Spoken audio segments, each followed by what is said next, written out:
Look out, it's the Fragments of Silicon signal.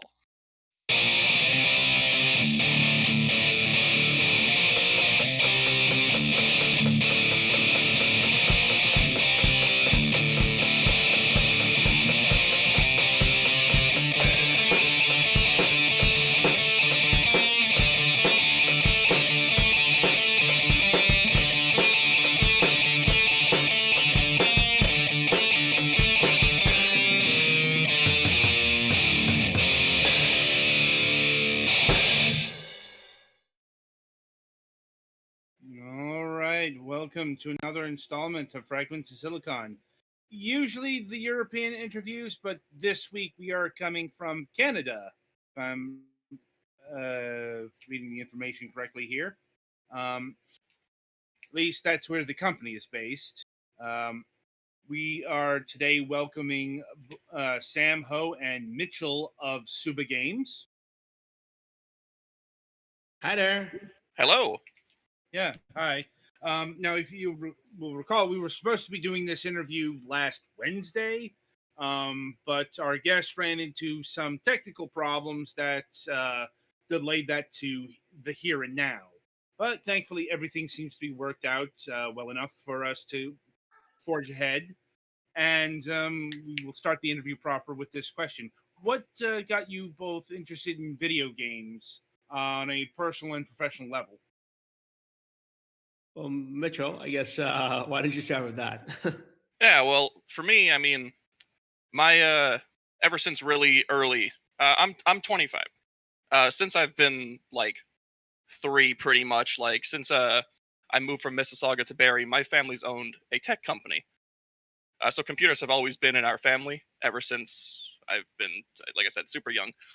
The first computer we had was a Hot Wheels computer. The traditional like blue computer with flames. And so ever since, my games have always been in my life.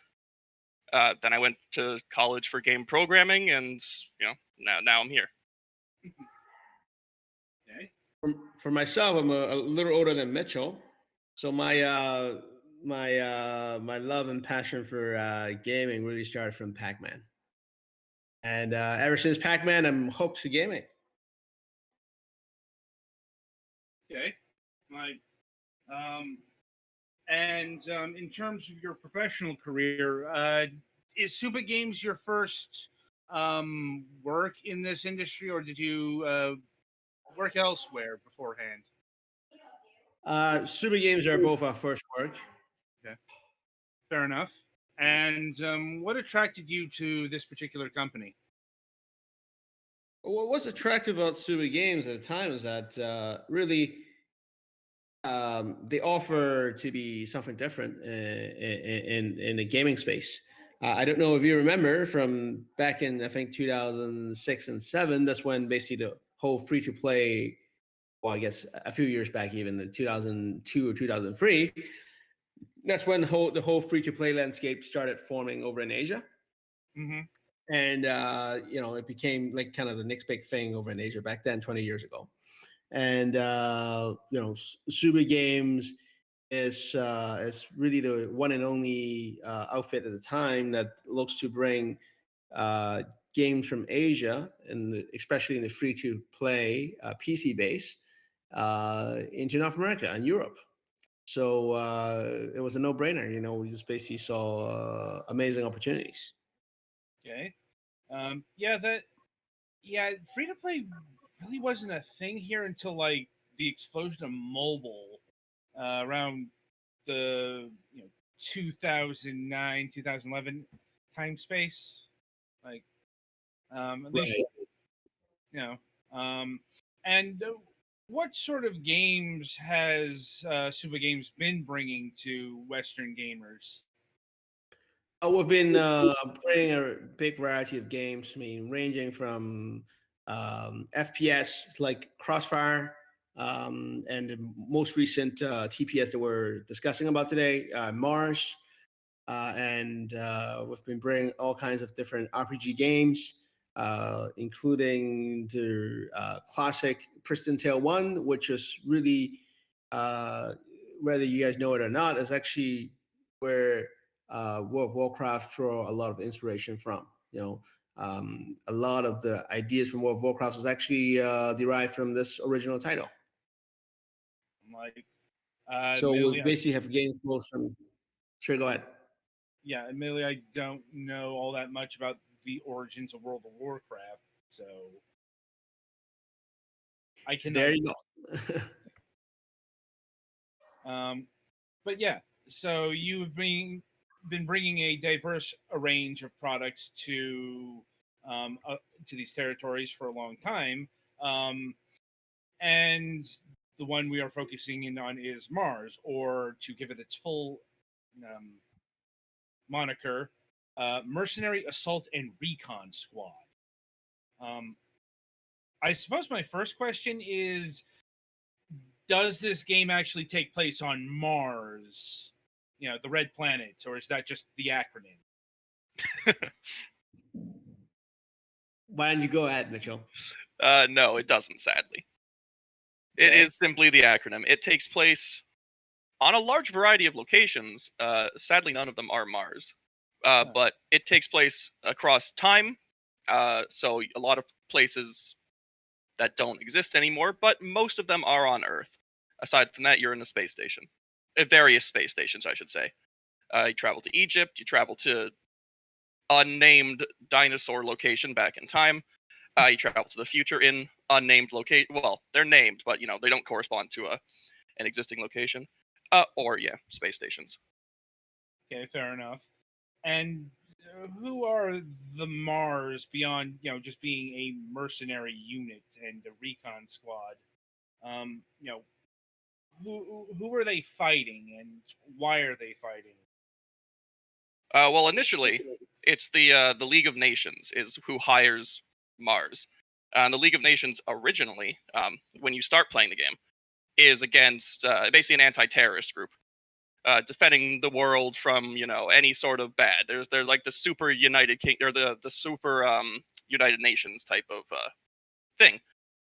Until they develop an AI that's supposed to fix everything, and it goes rogue, and then they end up effectively fighting with the enemy to fight this AI.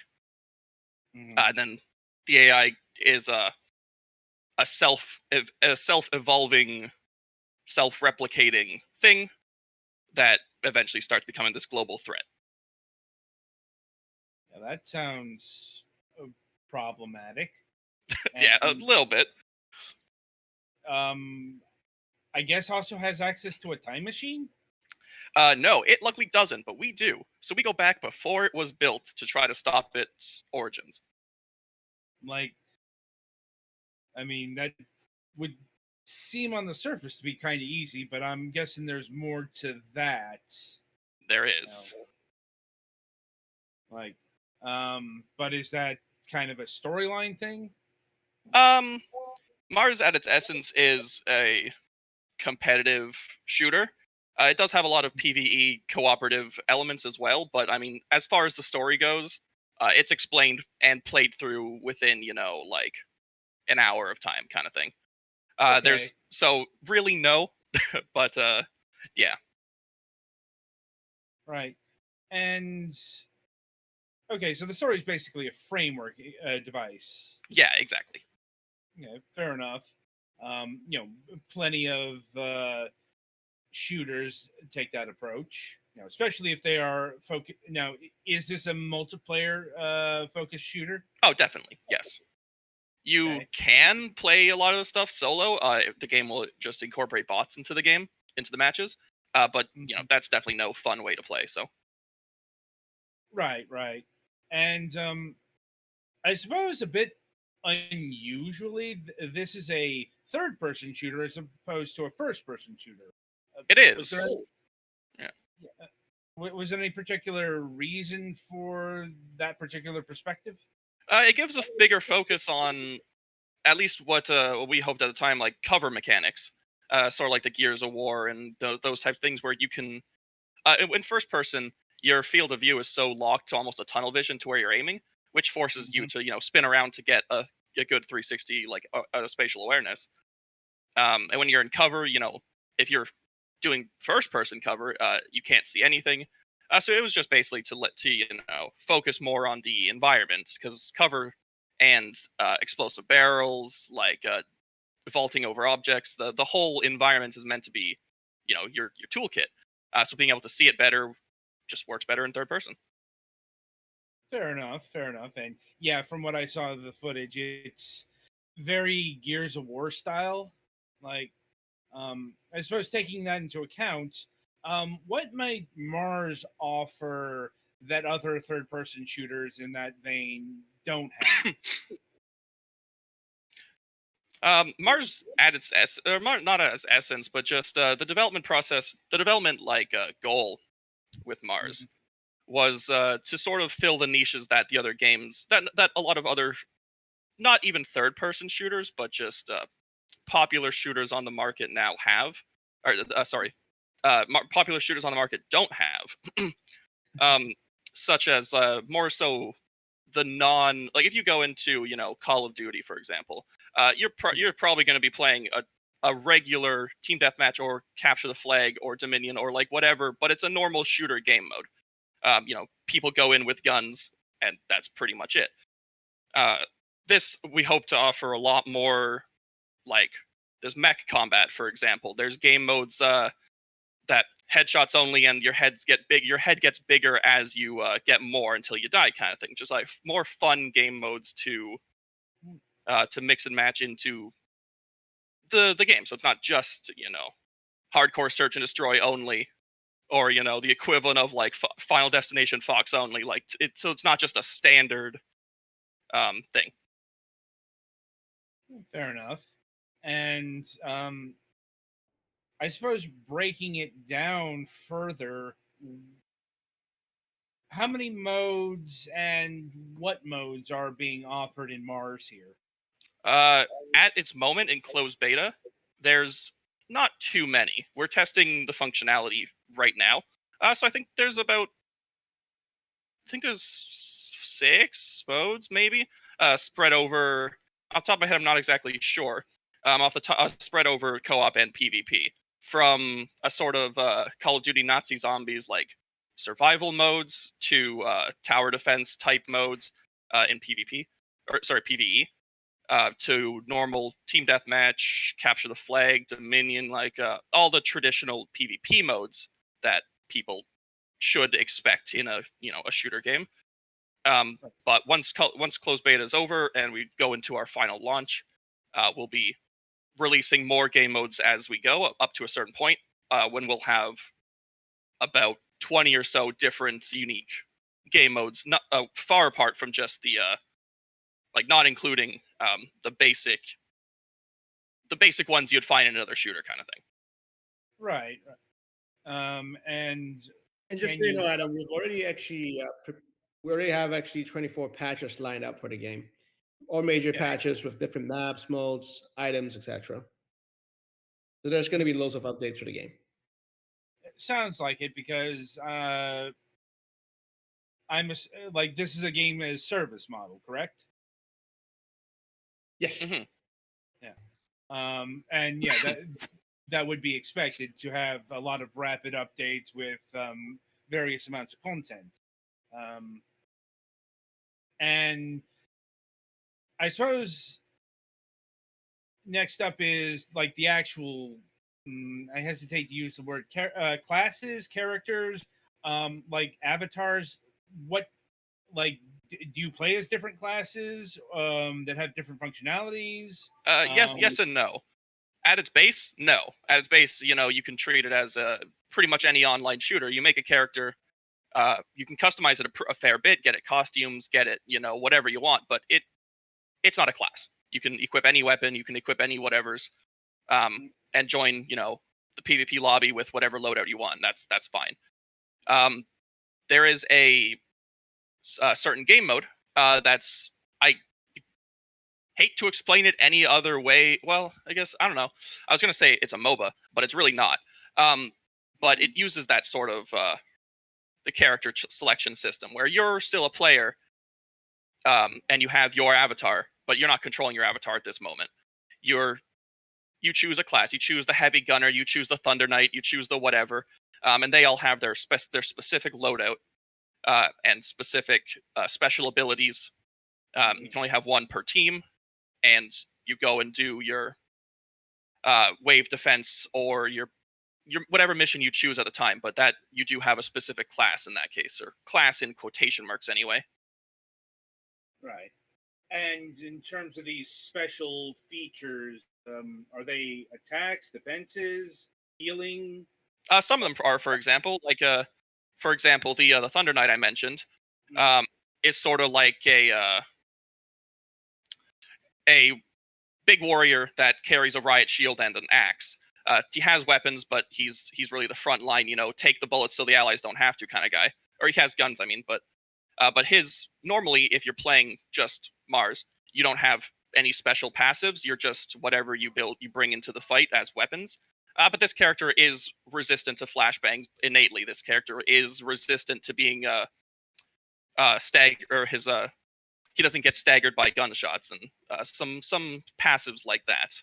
All the characters have usually at least one of them just to associate with their kit. There's a flamethrower character, for example, that does heavily focus on not being burned by his own fire. Makes sense. Yeah, that makes sense. And how many of these, for lack of a better term, classes are there in the game? And do you plan on adding more as the beta and all of the release plans go? At the moment, I believe there's 10 classes, maybe 8. I'm not exactly sure off the top of my head. But this isn't a main focus of the game, this class system. This isn't the normal, like, if you go in and click quick match, you're not going to be asked to choose a class. You have to specifically go and do this game mode that is this class sort of focus. So at the moment, we don't necessarily plan on adding any new ones. But if this game mode becomes popular, sure. Duly noted. And now, in terms of your avatars, what kind of customization can you do? Right when you start the game, you're given access to a bunch of sliders. The typical hair color, hairstyle, body type, gender, voice. There's no, cheekbone sliders or stuff that you might expect from like an RPG. But everything aside from body shape, effectively, you can change your outfit in not just your, uniform as a whole, but what gloves you're wearing, what pants you're wearing, what boots you're wearing, all that, and hair color and style, and facial structure. Those are the main things, and you're given it's basic. What you're given at character creation isn't very exciting. It is. You can still make your character different, but the main customization comes once you're in the game. Through play, you can unlock all sorts of costume bits. Some of them you can buy. Well, all of them pretty much you can buy if you want them faster, but you can unlock almost all of them just by playing. Some of them are full uniforms that replace, your entire body. Some of them are just maybe you just want nice boots. Expected. And I suppose that does connect to my next line of questioning, and that's the particulars of the business model. Because this game is a free-to-play title, but of course, when you are a free-to-play title, you are usually supported by microtransactions of various sorts. And Indeed. I'm wondering, what's the particular focus of microtransactions of Mars here? Our main focus, our intention, is for cosmetics only. You are able to buy weapons. All the weapons you can buy can be gained for free in a temporary sense. So if you are if you're a pay-to-play player, you could buy, a new shotgun. You can buy it permanently, so you never have to buy it again if you pay real money for it. But any normal player, within a reasonable amount of time, like I do honestly think that it's a good amount of like grinding versus gain, that you could also get this shotgun. The version you get might only be available for 30 days, and then you'll have to grind again to get it back. But if you're a player that isn't trying to collect every weapon in the game, you can keep your loadout whatever loadout you choose, your primary, your secondary, your melee, your grenade, your costume, always, within that 30-day time frame. And definitely have enough time to still like dabble in other weapons to see if the new ones pop up also. The main pay to play, or the main paying functionality, is effectively pay to go faster rather than pay to win. There's nothing you're forced to buy that a free to play player can't get. It just might take a little bit longer. Right. And I mean, that does get into another question: is like, how long is the grind for like a shotgun? Because I suppose there's not a nice way of putting it. There are free to play games out there that technically you couldn't grind for a thing, but it's so absurdly long or difficult that it's you end up buying the thing, and that's the intention. Yeah. That's why I mentioned, like, I honestly do think it's a good time frame. It's not like you do 2 matches and you have enough to buy out the entire shop kind of thing.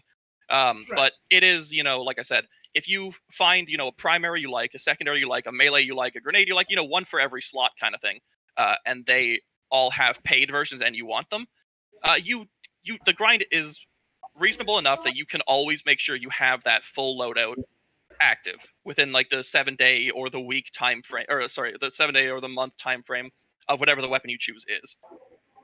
So it's usually not too bad. That is, if you can, like a difference. One of the main end game mechanics is crafting, or is upgrading your weapons. Basically, certain weapons can be evolved over time up to, the best version of them, and that is a different grind. A grind that also pay to play people have to do.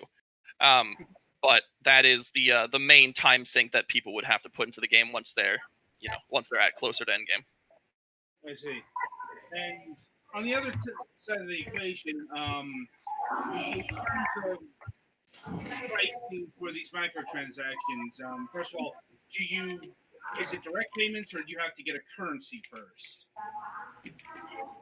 Sorry, Sam, could you mute yourself or a bit something? Your mic is picking up background noise.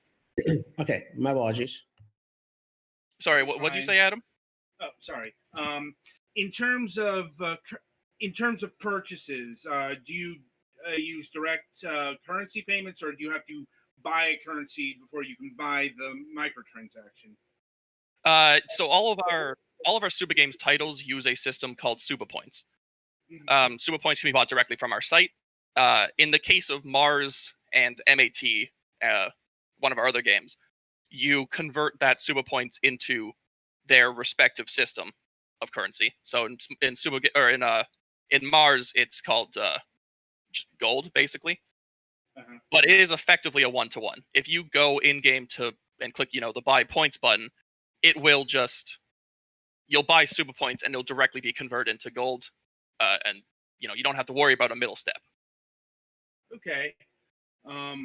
So it's not too confusing or anything like that. No, we've definitely made it as easy as possible. Even obviously from a financial standpoint, we want people to be able to buy it, so it's as easy as it can be. And then just from an ease of access standpoint, we're gamers as well. We understand that going through like 15 menus isn't a very fun process. No, it's like there's a school of design UI where it's like the less clicks, the better. Exactly. Yeah. If you can keep everything on one page, great. But that usually gets to a messy standpoint. So usually, 1 or 2 pages, fine. This is just you go to our website or click on the link that sends you your website, click them all, how much points you want, and then you're done. Mm-hmm. And now, in terms of like the microtransactions in general, how much do they cost? Like, how much is a shotgun going to cost you if you want to unlock it permanently? Usually, if it's assuming as this is a game that has a lot of guns in it, at least as we're going to be releasing, there's always going to be each content update's going to, in most cases, add a new weapon. So we'll eventually get to the point where like no one's gonna care about like the default Remington shotgun. They'll want the new gold-plated one or something like that. The older ones become cheaper, But so assuming that you're talking about one of the new releases, we've just released this cool new like railgun sniper that everyone loves. It'll be around like $10 if you want it permanently. Mm-hmm. And then does the gold-plated shotgun work the same as the default one? Yeah. In terms of like if we're gonna, well, actually not even if we're gonna, we have a very detailed spreadsheet that throws in a lot of math to make sure that fire rate versus weapon damage versus range, all of these are weighted when we work on these weapons, when we get new ones and stuff. That's we try to keep the balance as close as we can. And of course, numbers themselves don't explain everything. So we fully expect that, when we release a Gatling gun, for example, some of the players might say, oh, this is just way too strong in this specific situation that the numbers didn't account for. So, we'll deal with it then. But our intention definitely is to make sure that, 2 years from now, 3 years from now, the fancy railgun that, is beautiful and whatever is just as viable, maybe not as pretty, but just as viable as this Remington shotgun that you can get at the start of the game. Obviously, different uses, shotgun versus sniper, but it's in terms of balance. Now, in regards to, you call it a Remington shotgun, is it an officially licensed gun, or is it close enough? No. Yeah, no, that was just off the top of my head. They're all pretty sci-fi fantasy weapons. Some of them we use real terms, like a Glock or like, an M1911 or whatever. But that's most of them get into the sci-fi realm, and then it is whatever it is. I suppose in that area, what kind of sci-fi weapons do you have? Because it sounds like you have a lot of the conventionals, but when you get to the sci-fi stuff, that's where the, let's say, real creativity of weaponry gets unlocked. Yeah, it's sort of we're trying to not exactly with that like if you play Borderlands, for example, you can go from a gun that shoots a bullet to a gun that shoots itself, that spawns guns, and that gets to a point that's not very good fit for PvP. So we've tried to keep it to a real, like a simplistic level of creative sci-fi. So the weapons look very cool. They sometimes have very cool particle effects, or the weapons will like transform. Like when you unsheath the weapon, it builds itself in your hand. It's on a visual side very cool. But at the end of the day, the plasma bullets that it shoots functions the same as an assault rifle. Okay. It just looks different. So as the most creative sci-fi would basically be like lasers. You can hold left click to charge and shoot this laser that you can wave across the field, kind of thing. Otherwise, it's just replace the assault rifle bullets with fancy glowing blue plasma projectiles, and then right. And on the subjects of weapons and gold versions and all that stuff, how do you avoid the perception that you have play to win mechanics? We make it pretty clear right off the bat that well, one, we give players free a lot of things early on in the game, which a lot of games do that, of course, to try to hide the mechanics. But it's more of like a buffer, kind of. We give a lot of free stuff early on so that the players can take the opportunity to look through the mall themselves, look through the game mechanics, like get used to it, and not just be overwhelmed with, hey, new event package, hey, new this, and they're all like $20 label, $30 label, $50 label, like whatever, and then just leave the game. We give a bunch of free stuff, so they're happy, and then they can see for themselves that behind those labels, oh, I can actually just farm this $50 item in a pretty short amount of time. That's not that bad. Okay. Well, that's good to know, because I know there have been other free-to-play games that either have struggled with that, or they were actually doing play-to-win stuff. Yeah, and it's not to say like if you and a friend start playing the game at the same time, and your friend is like a millionaire and wants to buy everything in the game, yeah, I'm not saying he's not going to have an advantage early on, but for a new player coming in, he'll be able to compete with pros given just a little bit of farm time. If he can get that first little threshold done, he gets his loadout built with whatever he likes. Great, then you're done. Then from then on, as long as he plays the game a little bit every couple times a week, kind of thing, he'll be able to maintain that loadout and consistently be at a professional level. Right. And now, in terms of maps, how many maps are there going to be in the game or how many are there presently? There's actually a very large amount of maps, um, covering the ones that are story, like the campaign exclusive, PVE exclusive, and PvP exclusive. We have currently over around 100 maps. Okay, and is that an ever-growing list, or is that on rotation? That's definitely an ever-growing list. Certain ones, like I said, can only be accessed from certain things, but even just the PvP modes, it's pretty even. Obviously, the campaign is smaller. Like I said, it's just meant to be a framework, so it only has maybe about 10. But PvP and PvE are pretty roughly split, maybe like 60-40, favored on PvP, or sorry, favored on PvE, because you go to more locations in PvE. But yeah, we definitely those are growing. Content updates at this point are basically going to be split between adding new weapons, adding new costumes, adding new whatever, and then a big update adding a new map, a new game mode, and then a bulk of stuff, and then repeating that cycle. Okay. So a bunch of small updates and then a big one. Right. And what's the head count? Like how many players can be in like maps, and does that matter given the mode? It does. The smallest map, the smallest is just a 1v1. Bring a friend, go shoot each other. Great. Though technically the smallest is your campaign. It's solo.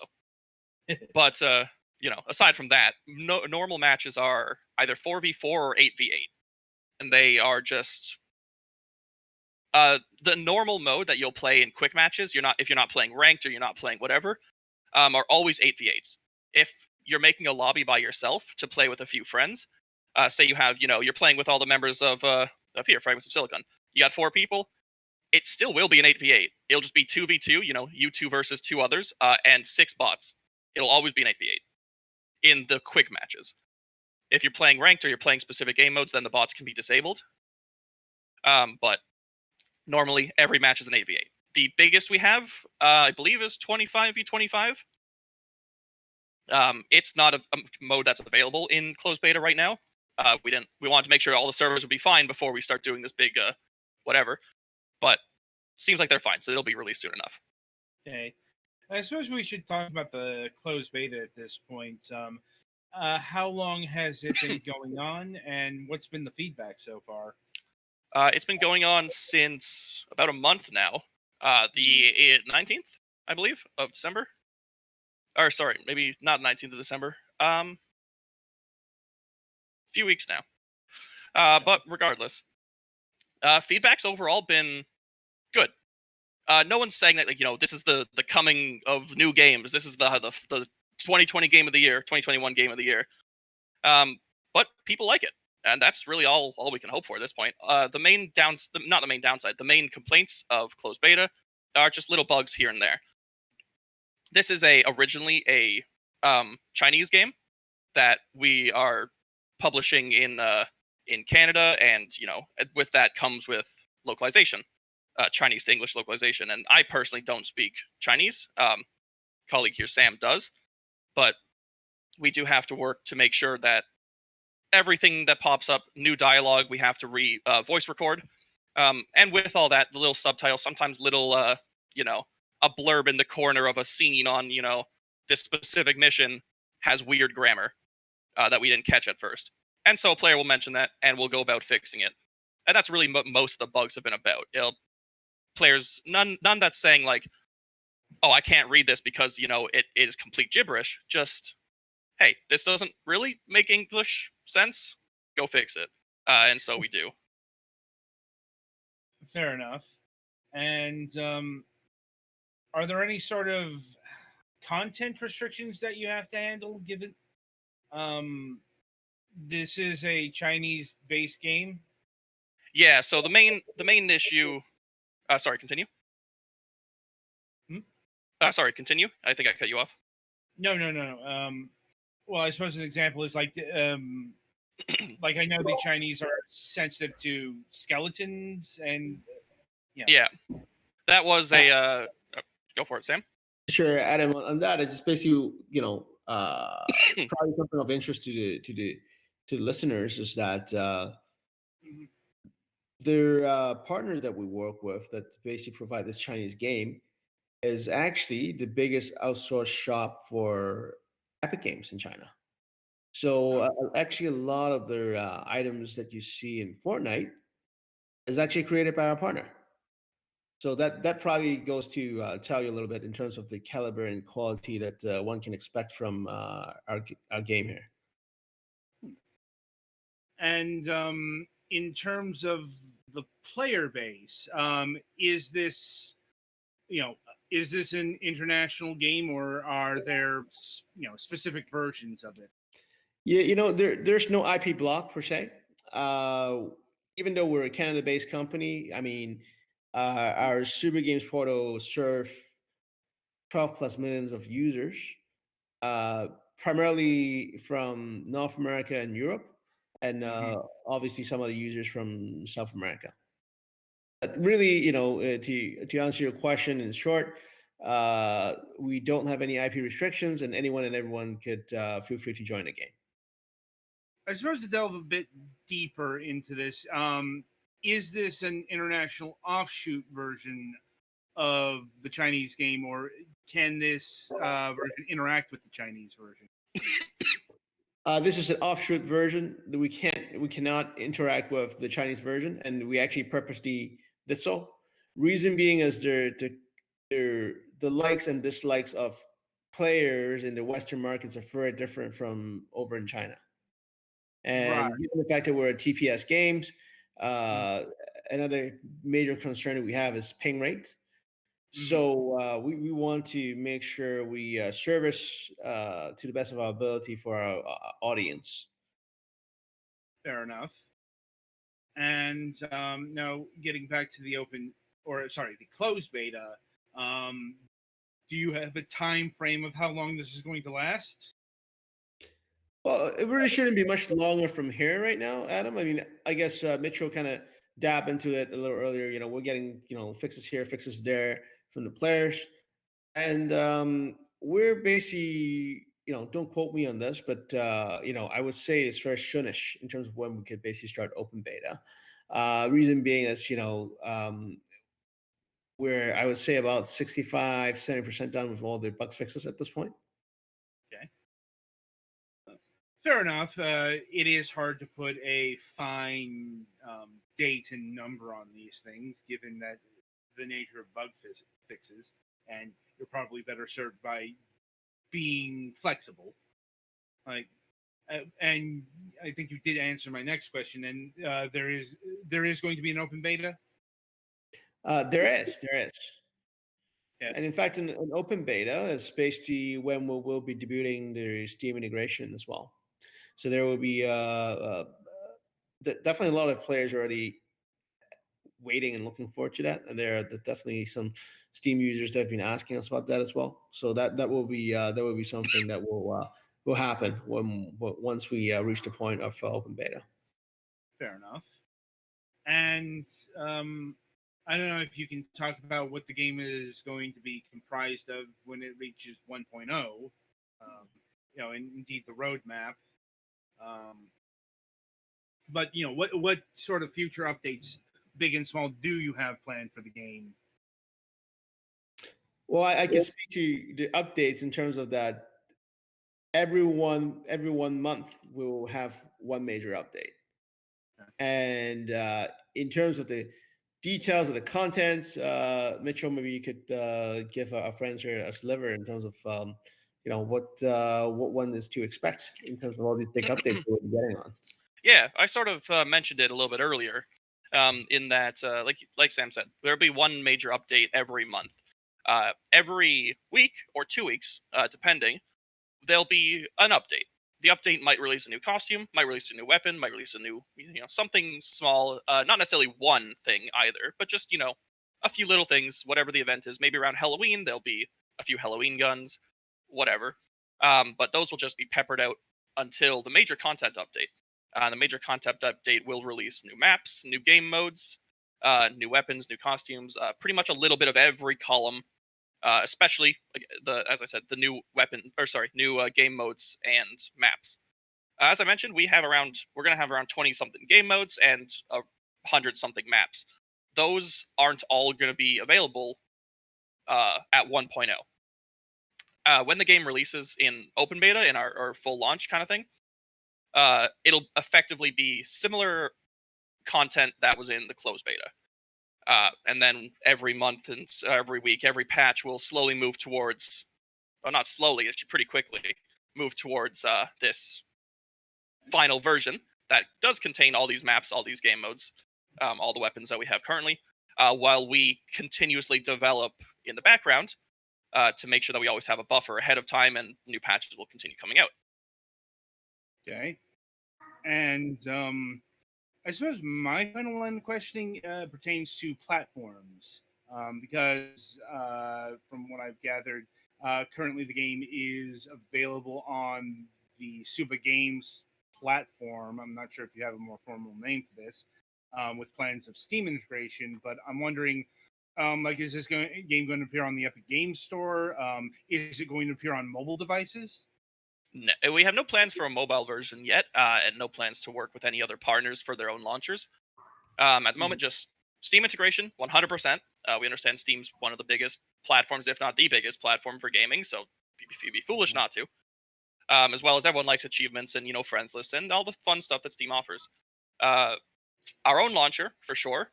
It's not just meant to be a launcher to launch the game.